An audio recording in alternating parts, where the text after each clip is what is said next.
अगर आपने ये सब क्वेश्चन कर लिया, अगर आपने पूरा वीडियो देख लिया तो फिक्स है 60 नंबर ज़रूर से ज़रूर लाएंगे। तो ये वीडियो कतई देखना ना भूलें, एकदम यही क्वेश्चन आएंगे जो मैंने कराया है एज इट इज़ वही क्वेश्चन आएंगे। तो ये वीडियो आपको ज़रूर से ज़रूर देखना है। हेलो, जय हिंद दोस्तों। आज हम डिस्कस करेंगे हिस्ट्री पेपर जो मैं कराने जा रहा हूँ। हिस्ट्री पेपर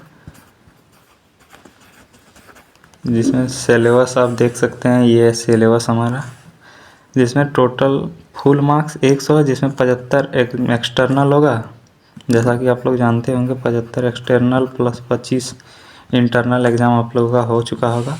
उसी के विषय में आज 75 नंबर की तैयारी। 75 में आप 60 फिक्स ला पाएंगे। अगर ये वीडियो आपने पूरा देखा तो फिक्स आप दोस्तों 60 प्लस लाएंगे। 60 तक फिक्स है, आप लोग ज़रूर से ज़रूर लाएंगे। तो इस वीडियो को मिस ना कीजिएगा। एक ऑथेंटिकेट कंटेंट है, इसी से एकदम पेपर आएगा, फिक्स है। आप लोगों को बता देते हैं अभी, बाद में आप लोग मुझे शेयर कीजिए या मेरे कमेंट कीजिएगा, बताइएगा पेपर आया कि नहीं। चलिए, तो पहले आपको सिलेबस थोड़ा बता देते हैं, ओवरव्यू दे देते हैं।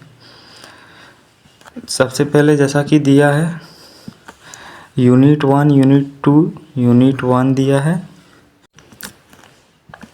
यूनिट 1 में है हिस्ट्रियोग्राफी, सोर्स एंड देयर इंटरप्रेशन, यानी कि इतिहास लेखन और उसके संसाधन यानी स्रोत और उसके इंटरप्रिटेशन है। Establishment of Turkish rule in India, तुर्क की स्थापना पढ़ना है, तुर्की वंश की स्थापना, जिसमें ममलुक डायनेस्टी यानी गुलाम वंश पढ़ना है, दिल्ली सल्तनत का पहला वंश। उसके बाद दूसरा है खिलजी डायनेस्टी पढ़ना है। उसके बाद with special focus on Alauddin Khilji, हमें इस फोकस करना है अलाउद्दीन खिलजी पर। फिर यूनिट 2 है, यूनिट 2 में दिया है तुगलक डायनेस्टी पढ़ना है, with special focus on Mohammad bin Tughlaq और फिरोज शाह तुगलक पर हमें अधिक फोकस करना है। उसके बाद मंगोल थ्रेड यानी मंगोल जो आक्रमण हुआ था उसमें पढ़ना है।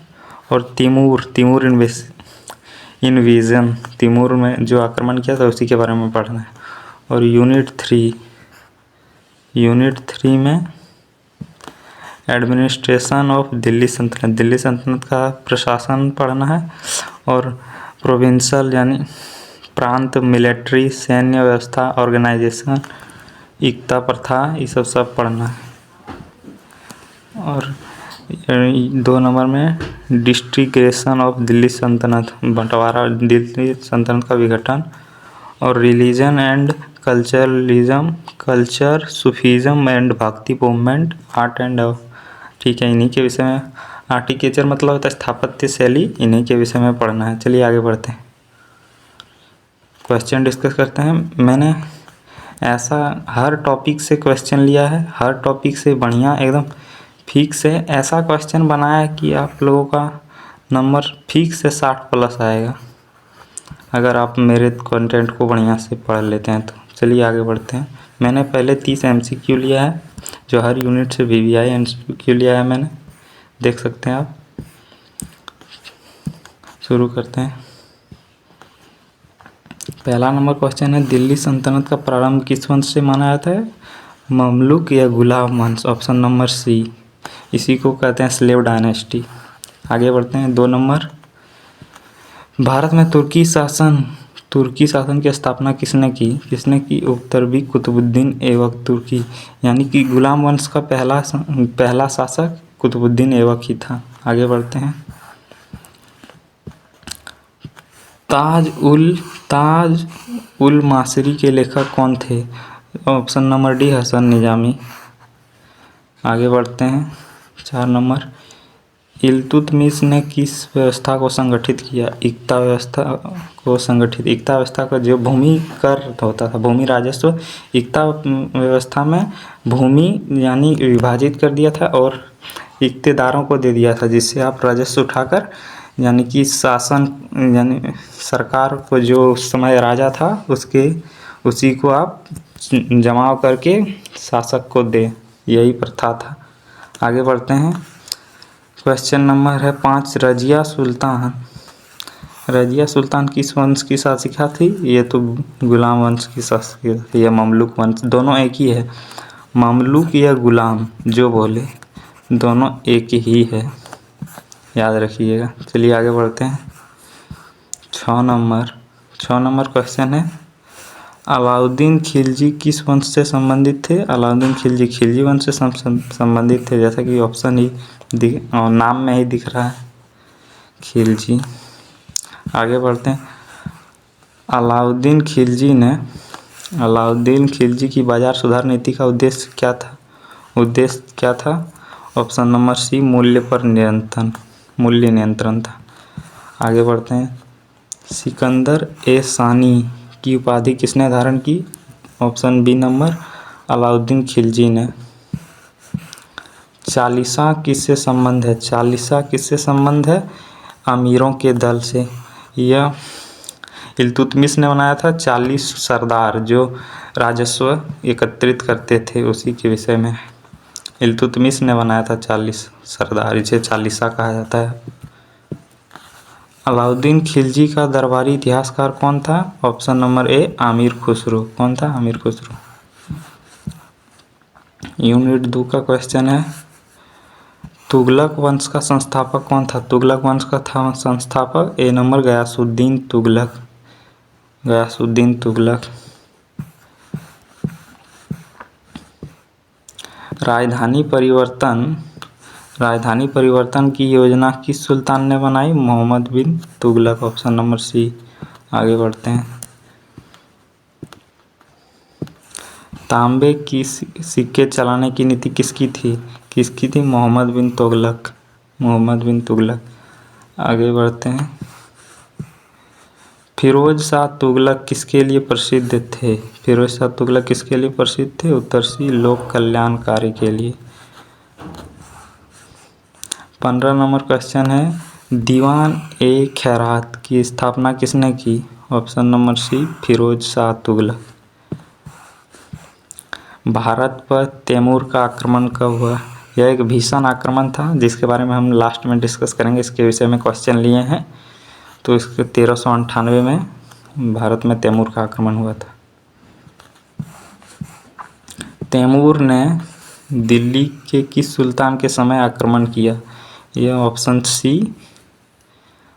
सी, महमूद तुगलक, यानी कि क्या महमूद शाह था इसका नाम। 18 नंबर, मंगोल आक्रमण किसने निपटने हेतु किसने किलेबंदी करवाई? जिसमें ऑप्शन ए नंबर सही है, बलवन ने किलेबंदी कराई।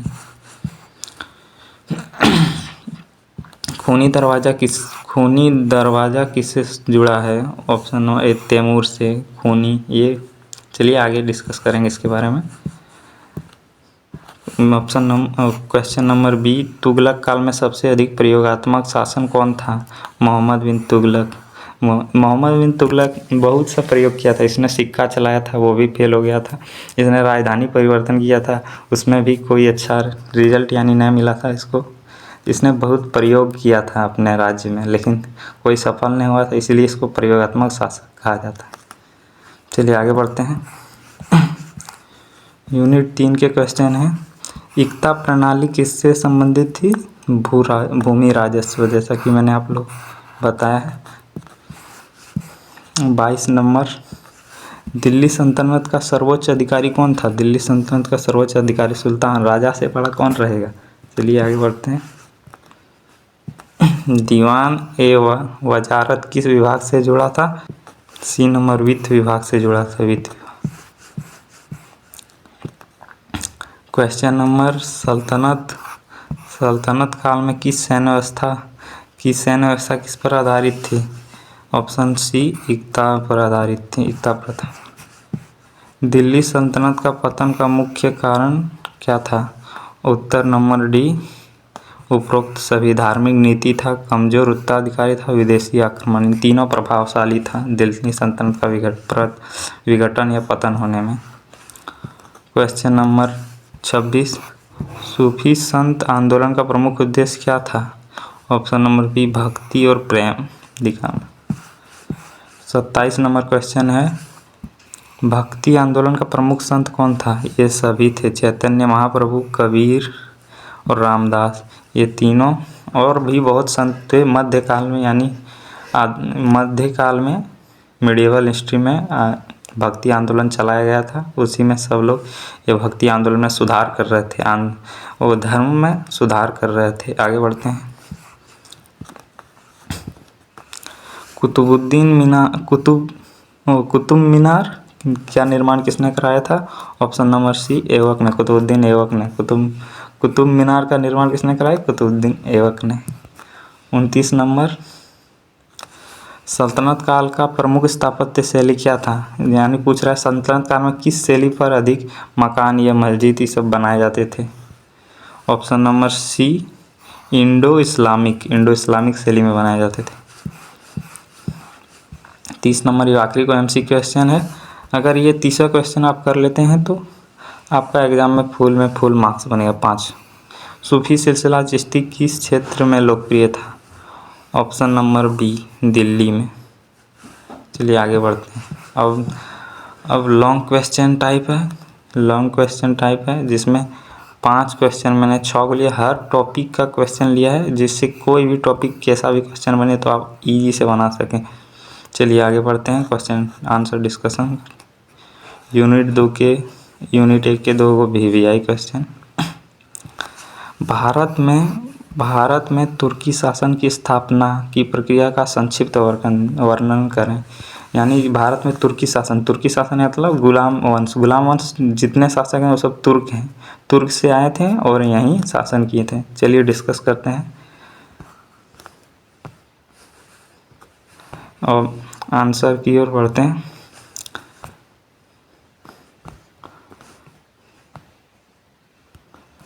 आंसर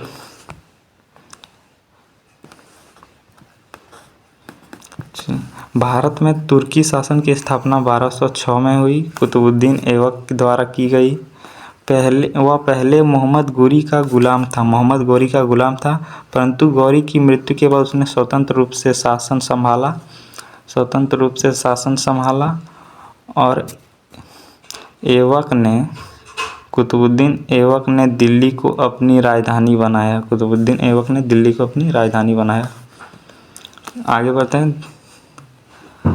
और गुलाम वंश की नींव रखी। इसके बाद इल्तुतमिश ने शासन को सुदृढ़ किया, प्रशासनिक व्यवस्था को विकसित की और इक्ता प्रणाली की व्यवस्था को रूप दिया। इक्ता प्रणाली भूमि राजस्व उसको यानी नींव रखा।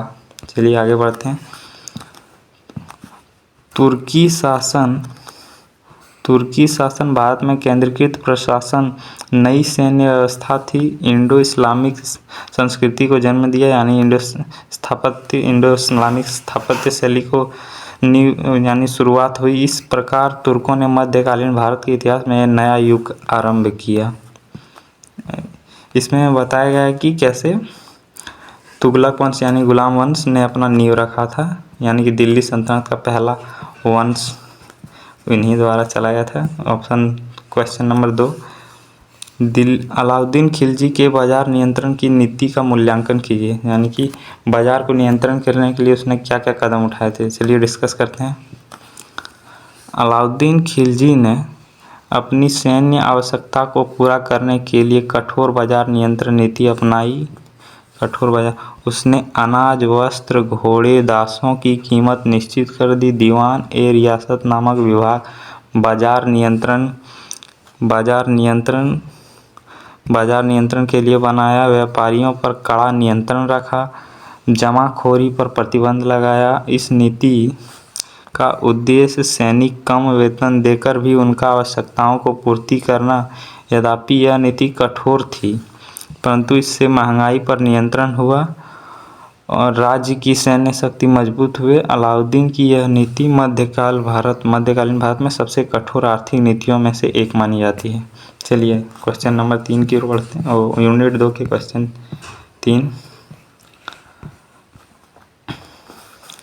जैसा कि क्वेश्चन है, मोहम्मद बिन तुगलक की मुद्रा नीति की असफलता का कारण, ये मैंने बताया, हल्का पहले बताया कि प्रयोगात्मक शासक था मोहम्मद बिन तुगलक, उसी के विषय में मुद्रा क्यों इसका प्रयोग किया था, वो क्यों असफल हो गया, उन्हीं के विषय में पढ़ना। चलिए शुरू करते हैं। मोहम्मद बिन तुगलक ने आर्थिक सुधार उद्देश्य से तांबे, पीतल और सांकेतिक सिक्के चलाए। सांकेतिक यानी संकेत के सिक्के चलाए, संकेत के सिक्के जिन्हें चांदी के बराबर मूल्य दिया। उन्होंने सांकेतिक सिक्के चलाए, चांदी के बराबर मूल्य दिया। लेकिन सरकार सिक्कों की ढलाई पर नियंत्रण नहीं रख सकी, यानी कि जो सिक्का बनाता है उन पर नियंत्रण नहीं रख सकी। आम लोगों ने बड़ी संख्या में नकली सिक्के बनाने शुरू कर दिए, जिससे बाजार में अव्यवस्था फैल गई और सरकारी खजाना खाली हो गया। आगे बढ़ते हैं। व्यापार प्रभावित हुआ। अंततः सुल्तान ने यह नीति वापस लेनी पड़ी तथा लोगों के उनके तांबे सिक्कों को बदले और चांदी लौटाना पड़ा। तांबे के सिक्कों को बदल के चांदी लौटाना पड़ा। इस असफल प्रयोग ने मोहम्मद बिन तुगलक की छवि कमजोर किया, राज्य की आर्थिक स्थिति बिगाड़ दी। चलिए आगे क्वेश्चन डिस्कस करते हैं। 4 नंबर क्वेश्चन है, जैसा कि क्वेश्चन ये है, ठीक है। तैमूर के भारत आक्रमण के प्रभावों का वर्णन करें। तैमूर के भारत आक्रमण का प्रभाव क्या क्या पड़ा था, उसी के विषय में विचार करना है, वर्णन करना है। तैमूर ने 1398 में भारत में आक्रमण किया, दिल्ली में भारी विनाश किया और उसने जनसंहार, लूटपाट और आगजनी कर दिल्ली सल्तनत की नींव को हिला दिया। इस आक्रमण से तुगलक शासन कमजोर उजागर हो गई। केंद्रीय सत्ता पूरी तरह टूट गई, आर्थिक व्यवस्था चरमरा गई और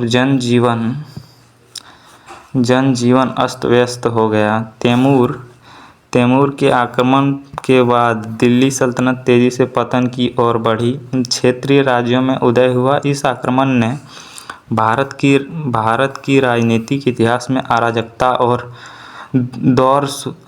का दौर शुरू कर दिया, जिसका लाभ बाद में लोदी और मुगल शासकों ने उठाया, यानी डर का माहौल बना दिया था। ये तैमूर है। तैमूर ने लगभग दिल्ली का 1/3 हिस्सा को मृत्यु दे दिया था। जैसा कि आप लोग पढ़ेंगे, तैमूर ने दिल्ली का 1/3 यानी तैमूर जब आक्रमण किया था तब दिल्ली में 3 लाख लोग रहते थे। जब वो वहाँ से गया तो ऐसा स्रोत में पता चलता है लेखकों द्वारा कि 1-2 ही लाख बचे थे। 1 लोगों को एकदम मार दिया था तैमूर, समझ सकते हैं, 1/3 हिस्सा मार दिया था दिल्ली का। तो आगे बढ़ते हैं।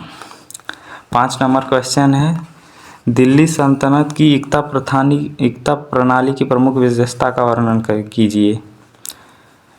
आगे आंसर डिस्कस करते हैं। एकता प्रणाली की दिल्ली सल्तनत की प्रशासनिक एवं राजस्व व्यवस्था की आधार थी। इसके अंतर्गत राज्य की भूमि को एकता के रूप में अमीरों को सैनिक अधिकारियों दिया जाता था।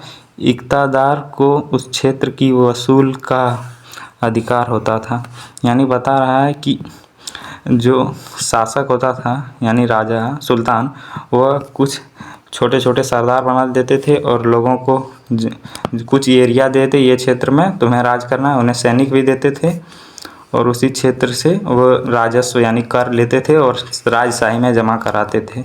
चलिए आगे बढ़ते हैं। जिससे वह सैनिकों की वेतन, प्रशासनिक खर्चा पूरा करता था। भूमि के स्वामित्व राज्य के पास रहता था। भूमि का स्वामित्व राज्य के पास रहता था। इक्तेदारों का स्थानांतरण समय समय पर किया जाता था ताकि वे शक्तिशाली ना बन सके। यानी जो इक्तेदारों थे उनको हर बार बदलते रहते थे ताकि वहाँ के वे शक्तिशाली ना बन सके। इस व्यवस्था से केंद्र को नियंत्रण बनाए रखने में सहायता मिली और सैन्य संगठन मजबूत हुआ। चलिए आगे बढ़ते हैं। Question number 6। क्वेश्चन नंबर 6 है, सूफी और भक्ति आंदोलन का सामाजिक महत्व। भक्ति आंदोलन और सूफी का सामाजिक जीवन में क्या महत्व है, उसी के विषय में बताना है।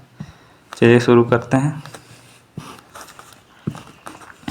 सूफी और भक्ति आंदोलन मध्यकालीन भारत में सामाजिक समरसता के प्रतीक थे। सूफी संतों ने प्रेम, सहिष्णुता और मानवता का संदेश दिया, जबकि भक्त संतों ने ईश्वर भक्ति को सरल और व्यक्तिगत बनाया। दोनों आंदोलन ने जाति भेदभाव, धार्मिक कट्टरता और सामाजिक असमानता का विरोध किया। कबीर, गुरु नानक, चैतन्य और सूफी संत ने निजामुद्दीन औलिया जैसे महापुरुषों ने लोगों को आपसी भाईचारे के मार्ग दिखाया। इन आंदोलनों ने हिंदू मुस्लिम की एकता को बढ़ावा दिया, भारतीय समाज में संस्कृति में एकता की भावना को मजबूत किया। इस प्रकार सूफी संत और भक्ति आंदोलन का प्रभाव पड़ा था भारत में। चलिए आगे बढ़ते हैं। अब 15 नंबर के क्वेश्चन है। 15 नंबर के क्वेश्चन है। अब सब 15 नंबर के क्वेश्चन है, जिसमें मैंने 5 क्वेश्चन लिया है जो VVI हैं और यही इन्हीं से एग्ज़ाम आएंगे। ये पहला क्वेश्चन जो है, जैसा कि आप दिखाते हैं, डिस्कस करते हैं, आप ये क्वेश्चन एकदम ज़रूर से ज़रूर याद कर लीजिएगा। जैसा कि क्वेश्चन 1 नंबर है। प्रश्न, मध्यकालीन भारतीय इतिहास लेखन के स्रोतों एवं उनकी व्याख्या का विस्तृत वर्णन करें। यानी कि जो मध्यकाल का इतिहास है, उनके स्रोत की और उनकी व्याख्या विस्तरण करें। उसके बताना है स्रोत कहाँ से पता चलता है और उनके जीवन में, उन रियल हिस्ट्री में क्या हो रहा था, उसी के विषय में बताना है। चलिए डिस्कस करते हैं। जैसा कि आंसर, मध्यकालीन भारत में इतिहास का अध्ययन विभिन्न प्रकार स्रोतों में उपयोग किया जाता है, जिन्हें मुख्यतः साहित्यिक, पुरातात्विक और विदेशी यात्राओं के विवरणों में विभाजित किया जा सकता है। साहित्यिक स्रोतों में फ्रांसीसी ग्रंथों का विशेष महत्व है। ताज उल मासीर हसन निजामी, जो ताज उल किताब था, ये किताब है ताज उल मासरी, जिसका लेखक हसन निजामी है। तबाकत ए नासरी, जिसको मिन्हाज उस सिराज ने लिखा है।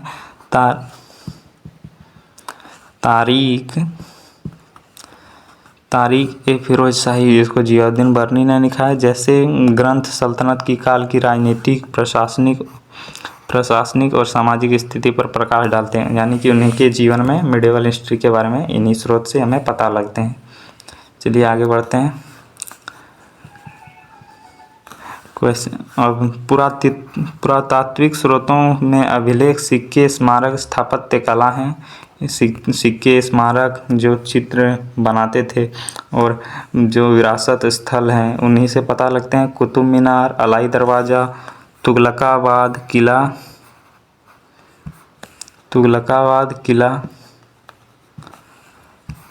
किला जैसे स्मारक तत्कालीन स्थापत्य शैली शासकीय शक्ति को दर्शाते हैं। सिक्कों से शासकों की आर्थिक नीति और धार्मिक विचारों की जानकारी मिलती है, इन्हीं के विषय में। और विदेशी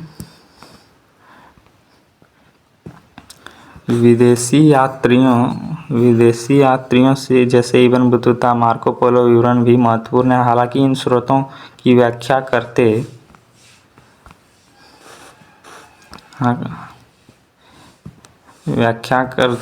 इतिहास का तुलनात्मक अध्ययन द्वारा संतुलित निष्कर्ष निकालते हैं। चलिए आगे बढ़ते हैं। क्वेश्चन नंबर 2 है, दिल्ली सल्तनत का केंद्रीय, प्रांतीय एवं सैन्य प्रशासनिक की व्यवस्था का विस्तृत वर्णन कीजिए। तो आगे बढ़ते हैं, आंसर डिस्कशन करते हैं। थोड़ा पहले कलम का साइज कम कर लेते हैं, जिससे दिक्कत ना हो। साइज बहुत मोटा है, ठीक है। चलिए आगे बढ़ते हैं। दिल्ली सल्तनत की प्रशासनिक व्यवस्था अत्यंत संगठित और केंद्रीकृत थी। केंद्रीय प्रशासन सर्वोच्च अधिकारी सुल्तान होता था यानी राजा होता था, जिसके अधीन विभिन्न विभाग कार्य करते थे। वजीर वित्त विभाग के पास प्रमुख था। वजीर यानी वित्त विभाग का काम करता था, जबकि दीवान ए अर्ज सेना का प्रशासन संभालता था। दीवान ए रिसालत कूटनीति धार्मिक मामलों से जुड़ा था। प्रांतीय प्रशासन की राज्य इकाइयों को विभाजित किया जाता था। प्रत्येक प्रांत प्रमुख मुफ्ती या वली कहलाता था। प्रांत को मुफ्ती या वली कहलाता था, जो कर वसूली, कानून व्यवस्था और सैन्य नियंत्रण करता था। उसके अधीन सिकदार, आमीन और फौजदार कार्य करते थे। आगे पॉइंट की ओर बढ़ते हैं। सैन्य प्रशासन का सल्तनत का रीढ़ था। सैनिकों का वेतन नगद या इक्ता के माध्यम से दिया जाता था। अलाउद्दीन खिलजी ने स्थायी सेना और घोड़ों को दाग प्रणाली लागू किया। इस सुव्यवस्थित प्रशासन में लंबे समय तक सल्तनत को शक्तिशाली बनाया। यद्यपि बाद में भ्रष्टाचार और कमजोर शासकों के कारण यह व्यवस्था शिथिल हो गया यानी कमजोर हो गया। चलिए अब क्वेश्चन नंबर आगे डिस्कशन करते हैं। 3 नंबर 5 क्वेश्चन लिया, और अगर आप ये पढ़ लेते हैं तो आपको कोई वीडियो और देखने की ज़रूरत नहीं। केवल एक वीडियो से आप अच्छे से अच्छे नंबर ला सकते हैं, 60 प्लस, जैसे मैंने पहले ही बोला। चलिए आगे बढ़ते हैं। क्वेश्चन नंबर 3 है, मंगोल आक्रमणों की प्रकृति और दिल्ली सल्तनत की उनके प्रभावों का विश्लेषण कीजिए। मंगोल आक्रमण कैसा था और दिल्ली सल्तनत पर उसका क्या प्रभाव पड़ा। चलिए डिस्कशन करते हैं। मंगोल आक्रमण मध्यकालीन भारत के लिए गंभीर चुनौती थी। चंगेज़ खां उसके उत्तराधिकारी ने मध्य एशिया से लेकर भारत की सीमाओं तक आतंक फैलाया था। चंगेज़ खां के बारे में आप शायद सर्च कर सकते हैं। चंगेज़ खां की जब क्रूरता उसकी देखेंगे तो आप हद हो जाएंगे। चलिए चंगेज़ खां के विषय में आप एक बार पढ़िएगा, तब आप लोगों को पता चलेगा चंगेज़ खां कौन था। बार बार होने वाले मंगोल आक्रमणों ने दिल्ली सल्तनत की सैन्य और आर्थिक शक्ति कमज़ोर कर दिया था। सुल्तान बलवन ने मंगोल खतरे की गंभीरता लिया और उत्तर पश्चिमी सीमाओं पर किलेबंदी करवाई। अलाउद्दीन खिलजी ने एक विशाल स्थायी सेना संगठित किया, जिसने मंगोल आक्रमणों को काफ़ी हद तक रोका गया। मंगोल आक्रमण का प्रभाव केवल सैन्य नहीं था, बल्कि आर्थिक सामाजिक भी था। सीमावर्ती क्षेत्रों में अस्थिरता फैल गई, व्यापार बाधित हुआ, जनसंख्या पलायन हो गया वहाँ का। हालांकि इन आक्रमणों के कारण सल्तनत को अपनी प्रशासनिक और सैन्य व्यवस्था मजबूत करने का अवसर भी मिला। यानी इन आक्रमण से सुल्तान अपने सैन्य को बढ़ाते थे, मजबूत करते थे। और 4वां नंबर क्वेश्चन ये है, 4 नंबर। मैंने ऐसा क्वेश्चन डिज़ाइन किया, अगर एक बार आप कर लेते हैं तो कोई और बार पढ़ना नहीं, और एक ही बार पढ़ेंगे तो हो जाएगा। फिरोज शाह तुगलक का लोक कल्याणकारी नीतियों के विस्तृत मूल्यांकन कीजिए। चलिए डिस्कस करते हैं। फिरोज शाह तुगलक को दिल्ली सल्तनत का सबसे अधिक लोक कल्याणकारी शासक माना जाता है। उसने करों में कमी की, कई कठोर करों को समाप्त किया, किसानों की सहायता के लिए नहरों के निर्माण कराए, और जिसमें कृषि उत्पादन में वृद्धि हुई। आगे बढ़ते हैं। उसने दीवान ए खैरात, दीवान ए बंदगान जैसे विभाग स्थापित किया, जिनका उद्देश्य गरीबों, विधवाओं और अनाथों को सहायता करना था। शिक्षा के क्षेत्र में मदरसों की स्थापना की गई। हालांकि फिरोज शाह धार्मिक मामलों में कट्टर था। जजिया कर को सख्ती से यानी मजबूती से लागू किया। इसके बावजूद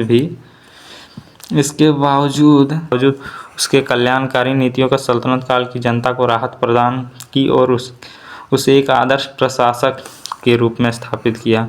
वो अपने धार्मिक विचार में कट्टर था, लेकिन फिर भी वह जनता के हित में राहत के लिए कार्य करता था। चलिए आखिरी क्वेश्चन है, और इन्हीं से क्वेश्चन बनेंगे। आप फिक्स है, आप क्वेश्चन जब एक्सटर्नल एग्ज़ाम यूनिवर्सिटी में देंगे तब मेरी बात को समझिएगा। चलिए बता देते हैं। लास्ट क्वेश्चन है। प्रश्न 5, दिल्ली सल्तनत के विघटन का कारणों का विस्तृत वर्णन कीजिए। दिल्ली सल्तनत के विघटन के विस्तृत कारणों का वर्णन करें। चलिए आगे बढ़ते हैं।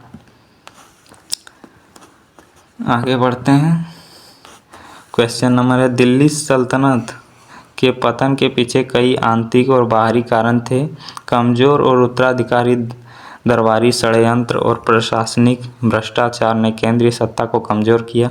तुगलक काल में असफल प्रयोग से जनता असंतोष फैला। यानी कि दिल्ली सल्तनत के काल पतन होने के पीछे आंतरिक कारण भी था और बाहरी कारण भी था। कमज़ोर उत्तराधिकारी भी था, जैसे कुछ महमूद शाह जैसे कमज़ोर, कुछ अधिकारी कमज़ोर था। दरबारी षड्यंत्र, दरबार में ही कोई लोग षड्यंत्र कर देते थे और राजा के खिलाफ चले जाते थे। प्रशासनिक भ्रष्टाचार केंद्रीय सत्ता को कमजोर किया। और तुगलक, मोहम्मद बिन तुगलक के असफल प्रयोगों से जनता असंतोष फैला। चलिए आगे बढ़ते हैं। तैमूर के आक्रमण ने सल्तनत की नींव हिला दिया। तैमूर का आक्रमण भी सल्तनत को नींव हिला दिया। राजनीतिक अराजकता फैल गई, डर फैल गया। इसके बाद बंगाल, जौनपुर, मालवा, दक्कन जैसे स्वतंत्र राज्यों का उदय हुआ। ये राज्य सुल्तान से अलग हुए और ये अपना राज्य बना लिए, स्वतंत्र बना लिए। आर्थिक संकट है। आर्थिक संकट, सैन्य स्थिरता और क्षेत्रीय शक्तियों ने उदय सल्तनत को कमज़ोर कर दिया। अंततः लोधी वंश भी इन समस्याओं से उभर नहीं सका और 1526 में बाबर के आक्रमण के साथ दिल्ली सल्तनत का अंत हो गया। और इसी के साथ हम लोग का क्वेश्चन भी अब समाप्त हो गया। हाँ, और मैं एक बार और बता देता हूँ। अगर आपने ये सब क्वेश्चन कर लिया, अगर आपने पूरा वीडियो देख लिया तो फिक्स है आप बढ़िया से बढ़िया नंबर 60 नंबर ज़रूर से ज़रूर लाएंगे।